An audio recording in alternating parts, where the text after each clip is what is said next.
బండి సంజయ్ గారు మరి phone tapping వ్యవహారం పైన స్పందిస్తూ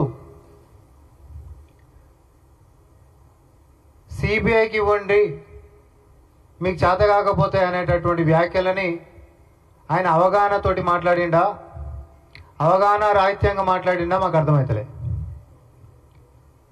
ఫోన్ ట్యాపింగ్ వ్యవహారం అనేటటువంటిది ఖచ్చితంగా బీజేపీ బీఆర్ఎస్ యొక్క అక్రమ సంబంధాన్ని తెలంగాణ సమాజంలో నడి బజార్లో నగ్నంగా నిలబెట్టేటటువంటి విషయం అనేటటువంటిది మళ్ళొకసారి కూడా మీకు ఇందాక అర్థం కాలేవేమో నిన్న మేము మళ్ళొకసారి కూడా చెప్తాం. బండి సంజయ్ గారు ఎందుకోసం అంటున్నామంటే ఫోన్ ట్యాపింగ్ వ్యవహారంలో మరి A1 ప్రభాకర్ రావు, తర్వాత A6 శ్రవణ్ రావు, వీళ్ళిద్దరు కూడా దేశాన్ని వదిలిపెట్టి పారిపోయినటువంటి సంగతి మనందరికీ తెలిసిందే. అయితే ఈ యొక్క కేసు ముందుకు పోవాలి అని అంటే వాళ్ళని అక్కడి నుంచి ఇక్కడికి తీసుకొని రావాల్సినటువంటి బాధ్యత ఉంటుంది. ఎందుకంటే వాళ్ళిద్దరి మీద కూడా నాన్ అవైలబుల్ వారెంట్లు ఇష్యూ అయినాయి కాబట్టి దేశం సరిహద్దులు దాటి మరి నేరాలు చేసినటువంటి వాళ్ళు పారిపోతే దేశంలోకి తీసుకొని వచ్చేటటువంటి బాధ్యత కేంద్ర ప్రభుత్వం కింద ఉంటున్నటువంటి మినిస్ట్రీ ఆఫ్ హోమ్ అఫైర్స్ కిందికి వచ్చేటటువంటి అంశము. వాళ్ళని తీసుకొని రావాలి అని అంటే ఏ రాష్ట్రం నుంచి అయితే ఆ నేరాలని ఎదుర్కొంటున్నారో ఆ రాష్ట్రం నుంచి ఆ పోలీస్ డిపార్ట్మెంట్లు సిబిఐ కేంద్రంలో ఉంటున్నటువంటి సిబిఐకి ఉత్తరాలు రాస్తూ రెడ్ కార్నర్ నోటీస్ని ఇష్యూ చేయాలని, ఇంటర్పోల్లో వాళ్ళ పేర్లు పెట్టాలని, తద్వారా వాళ్ళు ఆ దేశం నుంచి ఈ దేశానికి రప్పించేటటువంటి ప్రయత్నాలు జరుగుతాయి. ఇది ఎక్కడైనా కూడా ఉండేటటువంటి సిస్టమ్. బండి సంజయ్ గారు అసలేం అవగాహన లేకుండానే సిబిఐకి అప్పచెప్పాలంట. మార్చిలో వారిపోతే ఇప్పటిదాకా ఇదేందన్నా ఫిబ్రవరి అంటే ఏడాదికి దగ్గరకు వచ్చింది. వాళ్ళ ఇద్దరి మీద కనీసం రెడ్ కార్నర్ నోటీసు ఎందుకు ఇష్యూ చేయలేదో చెప్పాలి మీరు. అది ఎవరి దాంట్లో ఉంది? మినిస్ట్రీ ఆఫ్ హోమ్ అఫైర్స్ అంటే నీ డిపార్ట్మెంట్లో ఉంది బండి సంజయ్ గారు. నీ సొంత డిపార్ట్మెంట్ కనీసం సోయిండి మాట్లాడుతుండ్రా లేదా మీరు? ఇక్కడ రాష్ట్రం యొక్క పోలీస్ డిపార్ట్మెంట్ ఎవరికి రాస్తారండి ఉత్తరాలు? కరస్పాండెన్స్ ఎవరి మధ్యలో జరుగుతుంది? పోలీస్ డిపార్ట్మెంట్కి అక్కడ ఉంటున్నటువంటి సిబిఐకి రెడ్ కార్నర్ నోటీస్ అయినా ఇంటర్పోల్కి సంబంధించినటువంటి అంశాలని కేంద్రంలో మినిస్టర్ ఆఫ్ హోమ్ అఫైర్స్ కింద సిబిఐ చూస్తుంది.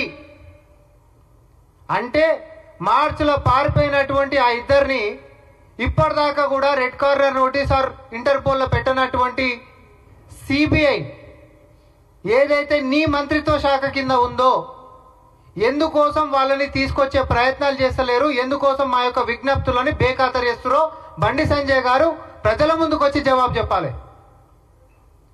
నువ్వేమో సిబిఐకి ఇవ్వాలంటున్నావు. 10 నెలల సంది పెండింగ్ పెట్టినోడే సిబిఐ వాడు. మేము ఉత్తరాల మీద ఉత్తరాలు రాయడం మాత్రమే కాదు, ఇక్కడ నుంచి ఉన్నతాధికారులు కూడా ఢిల్లీకి పోయి మరి సార్ దీన్ని ఎక్స్పీడియేట్ చేయండి అంటే త్వరితగిగా రెడ్ కార్నర్ నోటీస్ ఇవ్వండి, ఇంటర్పోల్ వాళ్ళది పెట్టండి. తద్వారా ఇంటర్నేషనల్లో ఉంటున్నటువంటి అన్ని ఎయిర్పోర్ట్లో కూడా సమాచారం ఉంటుంది. వాళ్ళు అమెరికాలో ఉన్నారనుకోండి, వాడు ఎయిర్పోర్ట్ నుంచి ఇంకో దగ్గరికి ట్రావెల్ చేయడానికి ఉండదు.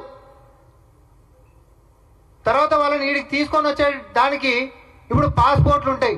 పాస్పోర్ట్ ఎవరి కిందకి వస్తుంది? Ministry of external affairs. అది కేంద్రమే కదా. ఎక్స్ట్రాడిషన్ కూడా అడిగినాం. ఎక్స్ట్రాడిషన్ అంటే ఏంటిది? మాకు అప్పచెప్పాలి అనేటటువంటిది, పలానా దేశం నుండి మాకు అప్పచెప్పాలనేటటువంటి అంశాన్ని కూడా మనం అడిగినాం. ఇటు రెడ్ కార్నర్ నోటీస్లో వాళ్ళది పెట్టమంటే రెడ్ కార్నర్ నోటీస్ ఇయ్యరు. ఇంటర్పోల్లో వాళ్ళ పేర్లు ఇప్పటిదాకా కూడా కాలే. పాస్పోర్టు జప్తు చేసిరంటే పాస్పోర్ట్లు జప్తు చేయలే. అన్ని మీ శాఖ మీ కేంద్ర ప్రభుత్వం ఆధీనంలో పెట్టుకొని బండి సంజయ్ గారి సొంత శాఖ అయినటువంటి సహాయ మంత్రి లెక్క ఉంటున్నటువంటి హోంశాఖ నీ కిందనే సిబిఐకి మేము మరి ఇన్నిసార్లు విజ్ఞప్తులు చేస్తుంటే త్వరితగా చేయమని మీరు చేయకుండా ఈరోజు గాలి మాటల లెక్క ఈరోజు వచ్చి కాంగ్రెస్ పార్టీ మీద బురద జల్లనికే, మా ప్రభుత్వం మీద బురద జల్లనికే మాట్లాడతామనంటే ఒప్పుకునేటటువంటి ప్రసక్తే లేదు. నిజాలతో కడుగుతాం మిమ్మల్ని. ఇప్పుడు నేను చెప్తా అసలు సంగతి ఎందుకోసం డిలే అవుతుంది ఇది అనేది. పరదేశాలకు వెళ్ళిపోయినటువంటిది అమెరికాలో దాచుకున్నటువంటి వాళ్ళని వీడికి తీసుకొని వస్తే వాళ్ళని విచారణ రాష్ట్ర సర్కార్ చేస్తే వాళ్ళని ఎవడైతే ఆదేశించిండో, ఎవరైతే వాళ్ళ వెనకాలుర్రో, అసలైనటువంటి దోషులు ఎవరైతుర్రో ఆ యొక్క విచారణలో తేల్తది. కాబట్టి ఆ అసలైనటువంటి వాళ్ళని కాపాడేటటువంటి ప్రయత్నమే ప్రత్యక్షంగా బండి సంజయ్ గారు చేస్తుండ్రు. ఎందుకంటే నీ శాఖ కింద ఉండి నిజంగానే నీకు బీఆర్ఎస్ పార్టీ మీద ప్రేమ లేకపోతే త్వరితగా రరి నేను తీసుకొని పోతా, రేపు కాకపోతే ఎల్లుండి రెడ్ కార్నర్ నోటీస్ ఎట్లా రాదు అని చెప్పేసి నువ్వెందుకు సహకరిస్తలేవు?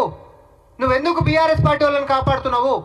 ప్రభాకర్ రావుని భారతదేశంలోకి తీసుకొని రాకుండా ఉండేటటువంటి శక్తి ఎవడు? కేవలం నువ్వు కాదా అంటున్నా, నేను బీజేపీ కాదా అంటున్నా. అరే మనం మాట్లాడితే ఏమన్నా అర్థం పర్థం ఉండాలి. ఇంకొక ఆయన వచ్చి అంటాడు మీరు వదిలిపెట్టినా బీజేపీ వదిలిపెట్టదు అంటే అది కిషన్ రెడ్డి గారు మాట్లాడిన అనుకోండి. కిషన్ రెడ్డి గారి ఉద్దేశంలో బీజేపీ వదిలిపెట్టదంటే ప్రభాకర్ రావు గారిని అమెరికాలో పెడుతుంది, ఆడికెంచి వదిలిపెట్టమనే ఉద్దేశంలో అన్నట్టుండ ఆయన.